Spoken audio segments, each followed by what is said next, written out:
Hi, my name is Dr. Nathan Groot. I am a music instructor at the Arkansas School for Mathematics, Sciences, and the Arts, where I teach string ensemble, applied string lessons, and other music courses.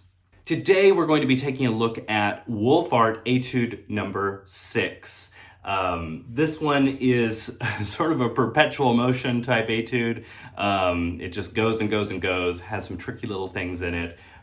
So we're going to talk about it, I'll walk you through it, and then we're going to practice it. And you can feel free to practice with me at the end of the video. I'm just going to play it a bunch of different ways with a metronome going up in tempo. So hopefully this video will be helpful for you. All right, so first things to notice when we approach a new piece or etude is the key signature and the time signature. So key signature wise, we are looking at 2 flats. So based on that and some of the things we see in the piece, we can probably guess we are in the key of B flat major. There are only 2 choices. We're either in B flat major or G minor. The main thing is that you notice that we have B flats and E flats. Let's talk about on the viola what that looks like for us. So on the C string, that means we're gonna have a low 2, a 1-2 finger pattern. On the G string, same thing, 1-2 finger pattern. That's that E flat touching the D on the C string and that B flat touching the A on the G string. On our D string, it means we're gonna have a low 1, 1, 2, 3, 4, no fingers touching on the D string. We're also gonna have a low 1 on the string, but we also have a low 4. So that E flat touching the D and then a low 1 B flat. So just keeping those things in mind. You may notice when you first look at this that there are an absolute ton of accidentals here. So B's are flat, E's are flat throughout without any markings. However, there are lots of accidentals. Remember the rule about accidentals. They are good from when they appear until you reach a bar line, and then the bar line cancels them out. And then we're back to whatever the key signature said it was. And then as soon as they appear again, they're good for that bar. So we'll just keep all of that straight. The good news is the measures aren't very long. It's really hard when you have like a measure of 12/8 or something. That way the note keeps appearing. In this case, the time signature is 2/4, which means there are 2 quarter notes in each measure. And throughout, we pretty much just have 16th notes. So 1 E and a, 2 E and a, 1 E and a, 2 E and a, 1 E and a, 2 E and a. It's rhythmically very simple, nothing crazy here. I start my students out practicing counting the 8th note instead. 1 E and a, 2 E and a, just because it gets a little bit tough when you're having to play all these accidentals so fast. So we're gonna do that later in the video today. All right, last thing before we sort of tear it apart measure by measure, bow stroke. Same bowing going on here throughout. We have 2 slurred and 2 separate, and then up. You'll notice that on the down bow, I sort of go from middle balance point to the upper half, and then I play these 2 in the upper half, and then I just go back to where I was on the up bow slur. So the bowing kind of looks like this.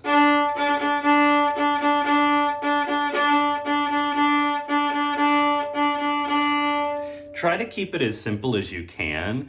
In order to make those staccatos sound really staccato, sometimes you do have to imagine just a little bit of a brush stroke. But just, as long as you're keeping them short, as long as they're not turning into, as long as you're keeping them nice and short, you should be in good shape. But just stay near the middle of the bow, middle to upper half back to middle on each of those slurs. Okay, so let's go through this measure by measure because there are some tricky little things hidden in this etude. So first we have F natural going to E natural, which is outside the key signature already. The second note in this is outside the key signature. So just remember these fingers touch. Now we're gonna reach up to a G. This is gonna be a whole step. But what's gonna happen is the note after that is an F sharp, so we're gonna Bring this G up and let the second finger come up behind it. Back down to F natural. Low 1. Third measure, same thing. Fourth measure is the same as the second. Okay, so this whole first line is mezzo forte.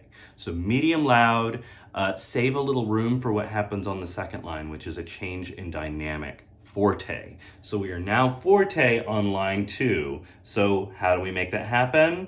We add a little bit more weight to the bow and move the contact point a little closer to the bridge. You may be thinking, hold on, what about speed? That's your other variable. Why not use speed? The reason I wouldn't use more speed here is because when you're going fast, you're going to want to maintain control. And if you up the speed a bunch, you might lose control. So I'm adding weight, I'm moving the contact point, right? First measure on line 2 for me is measure 5. So this is going to be an E flat, touches low 4, touching the 3. Easy enough. Next measure. Perfectly fine to use open there.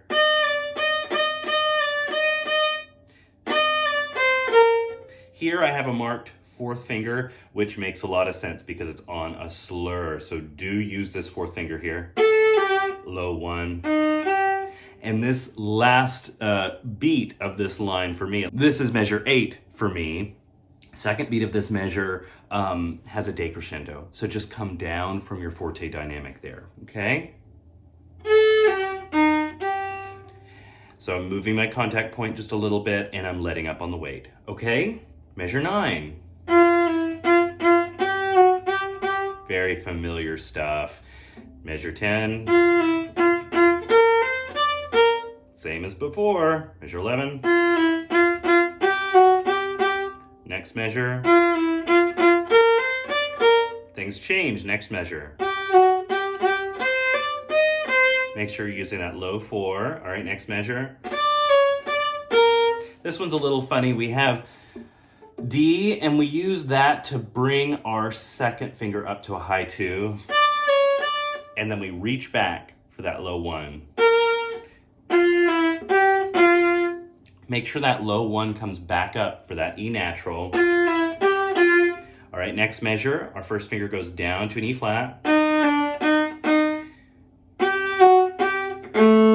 Don't forget that we have A naturals in this piece, right? So don't be tricked by that, even though we just played a low 1. Right? Next measure, use a 4th finger.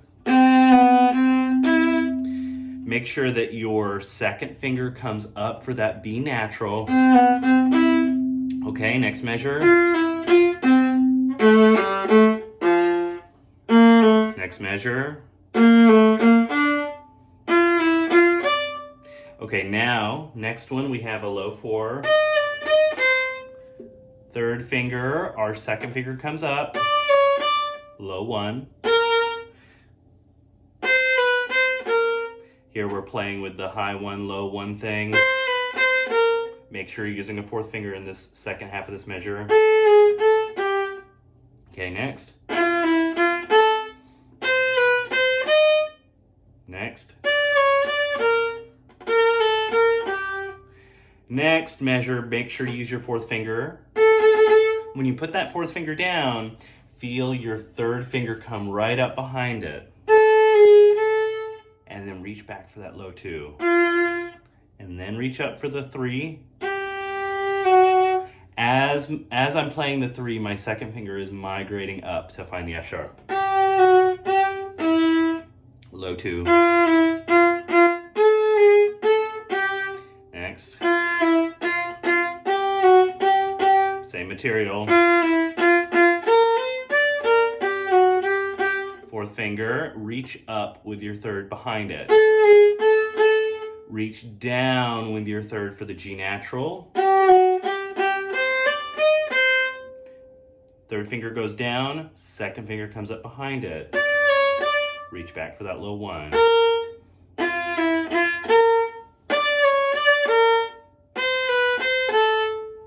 after you play that low one and then you go to the C natural, make sure that that first finger comes right up behind it.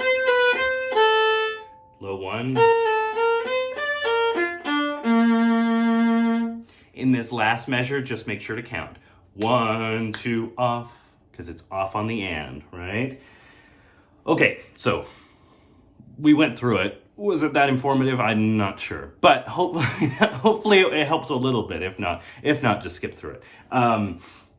So main takeaways as we work through this.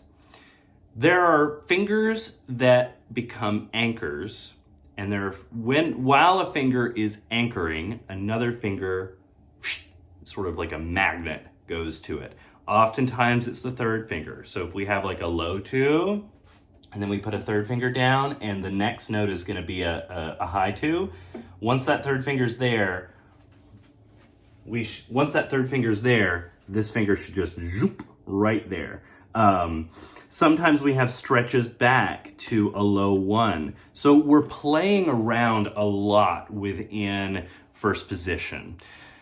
I would recommend practicing slowly with a tuner. Check every single note.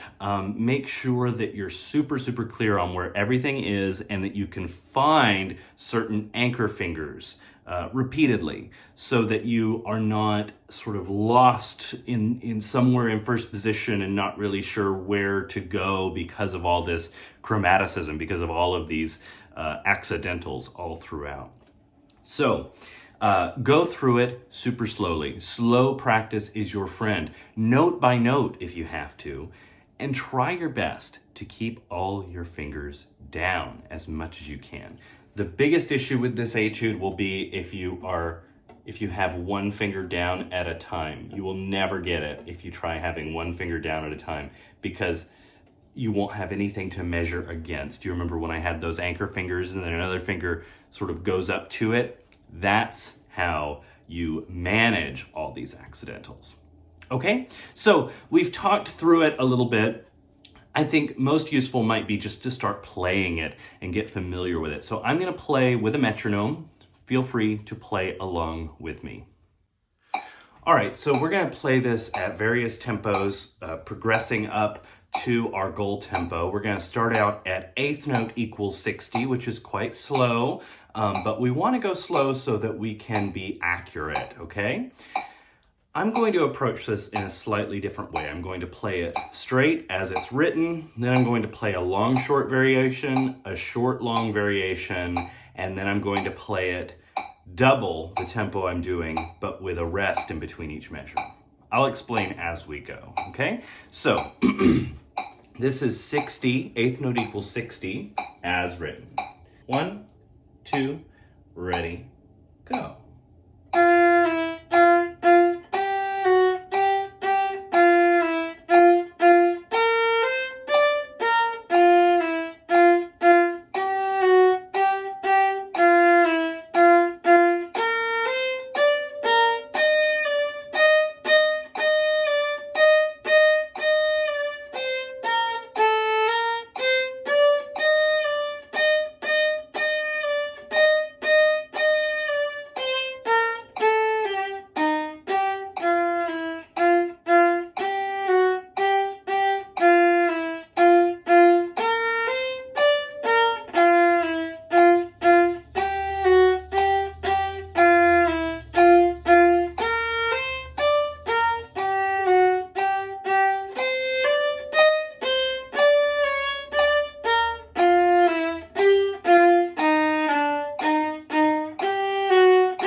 Now I'm going to play a long, short variation. So it's going to be like a dotted 16th note plus a 32nd.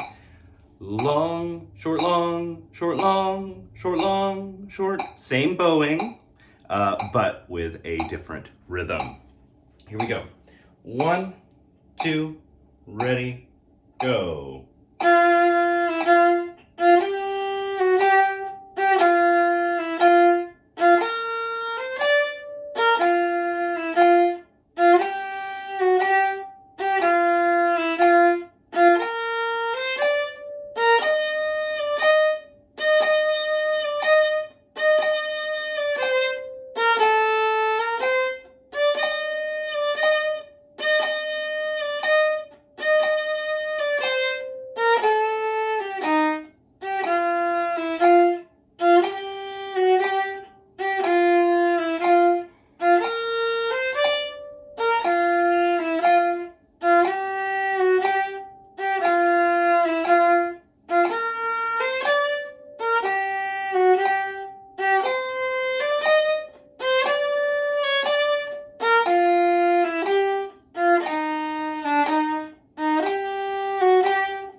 All right, now I'm going to switch to a short, long.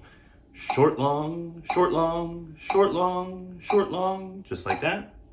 Okay, so it's the same pattern but reversed.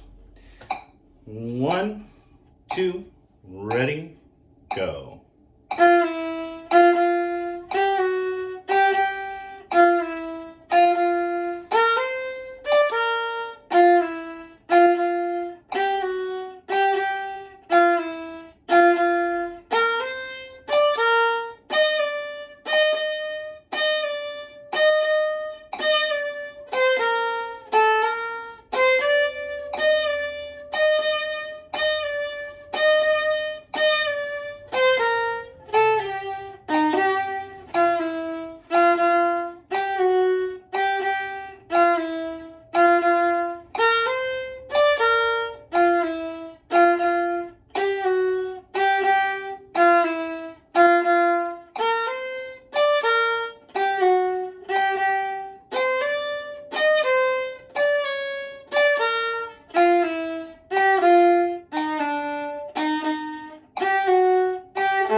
Last thing, I'm going to play it double tempo. So we were counting the eighth note. Now I'm going to count that metronome as the quarter note, but I'm going to put a rest in between each measure. Okay?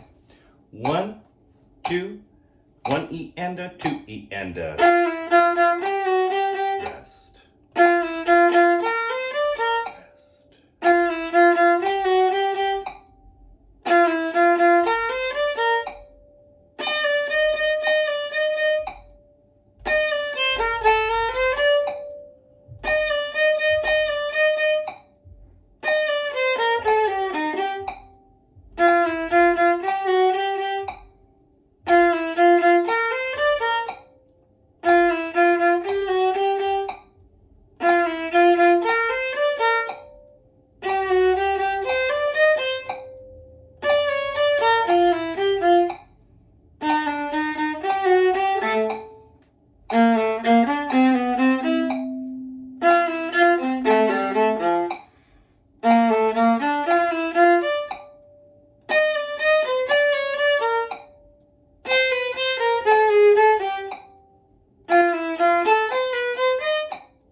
All right, now we're going to count the eighth note again, except we've raised it to 70. So we're going to play it straight through as written. Eighth note equals 70.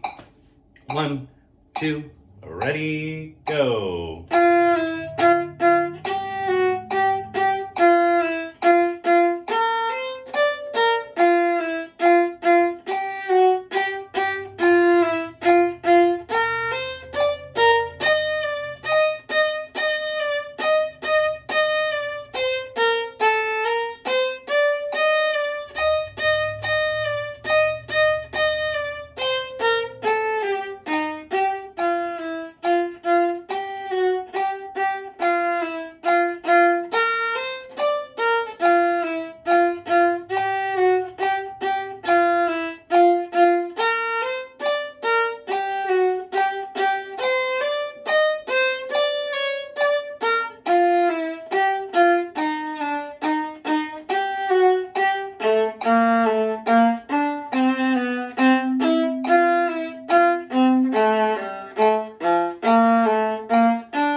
Okay, now long short variation.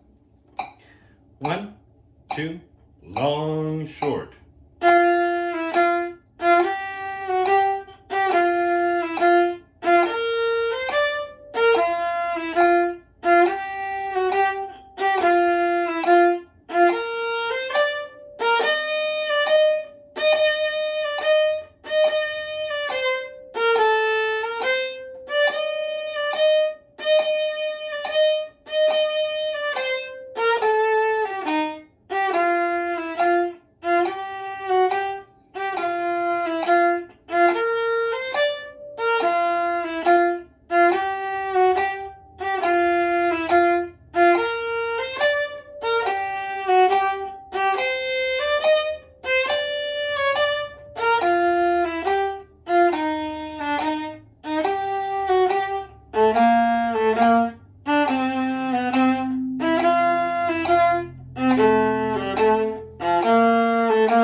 long variation. 1, 2, short, long.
Double tempo with a rest. However, I'm going to do it different this time.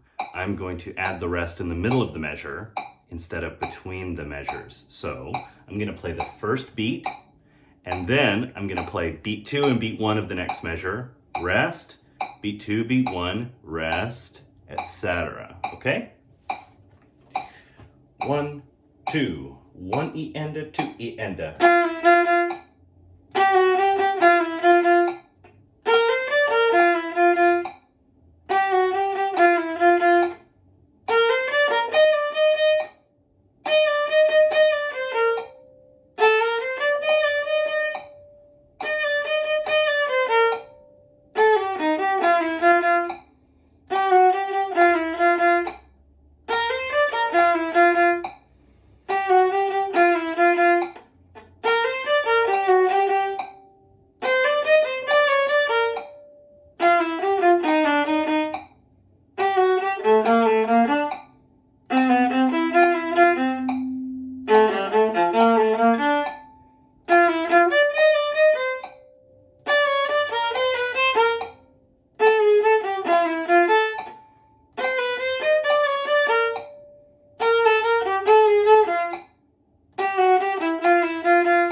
All right, here is eighth note equals 80, played as written. 1, 2, ready, go.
long, short variation. 1, 2, long, short.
Short, long. 1, 2, short, long.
Now, double tempo, I'm going to put the rest in between measures again. So we're going to alternate back.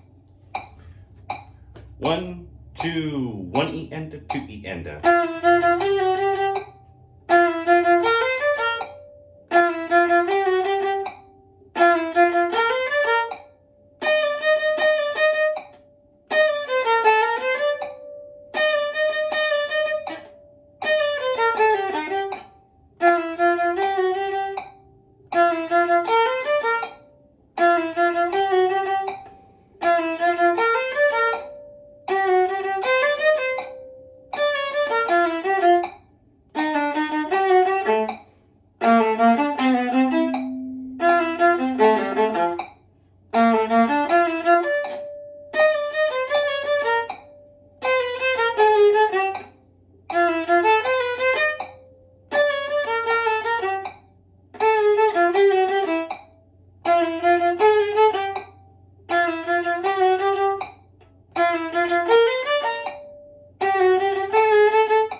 Here is eighth note equals 90. We're just going to play it as written. 1, 2, ready, go.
long, short. 1, 2, long, short.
Now we're going to do short, long.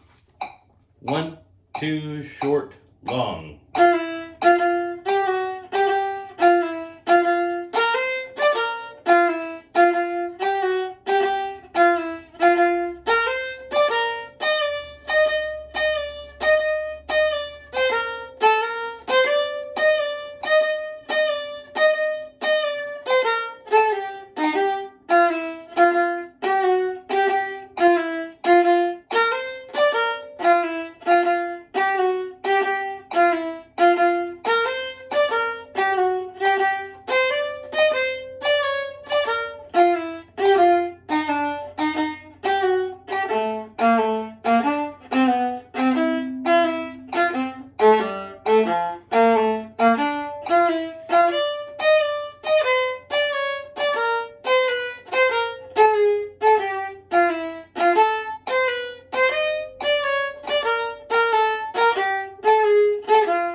All right, so now this is the last time we're going to do all these variations.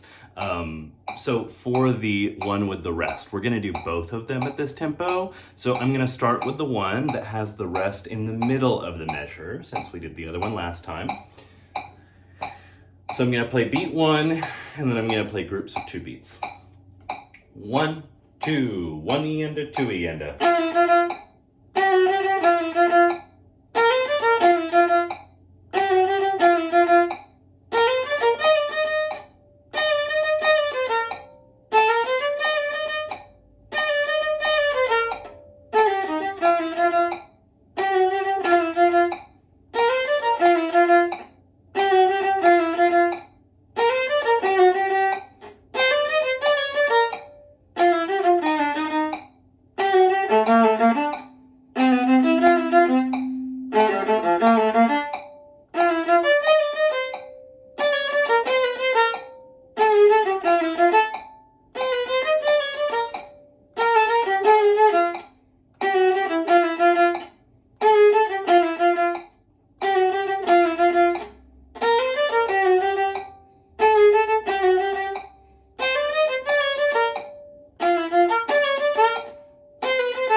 Now for the other version, where there's a rest between the measures.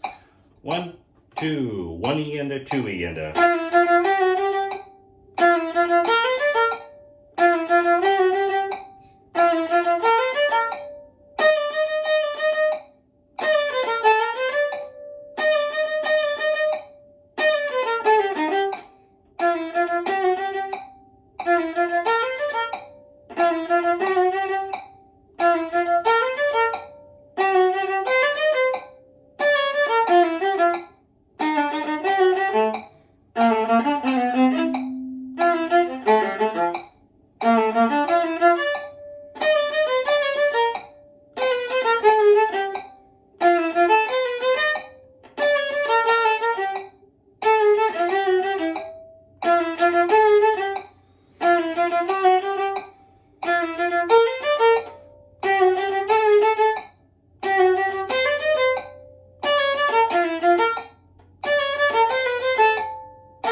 So instead of going to 100, we're going to drop it to 50. And now we're going to start counting the quarter note. You could keep doing all sorts of variations, even ones that I haven't mentioned today, but I'm not going to. As we get faster, some of the variations become a little less useful. So I'm just going to play it straight as written at these different tempos from 50 up to our goal tempo. So here's 50. 1, 2.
Here is 60. 1, 2, ready, go.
Here is 70. 1, 2, ready, go.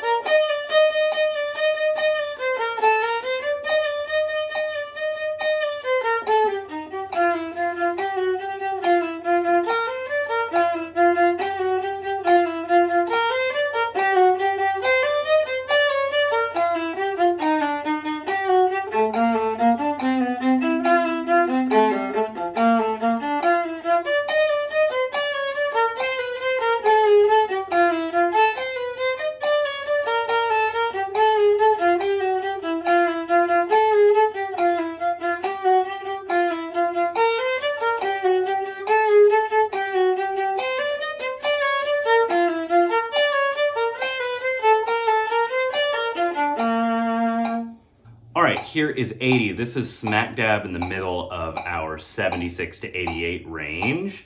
So you can always perform it just a hair slower than this or a hair faster. So let's play this at 80. 1, 2, ready, go.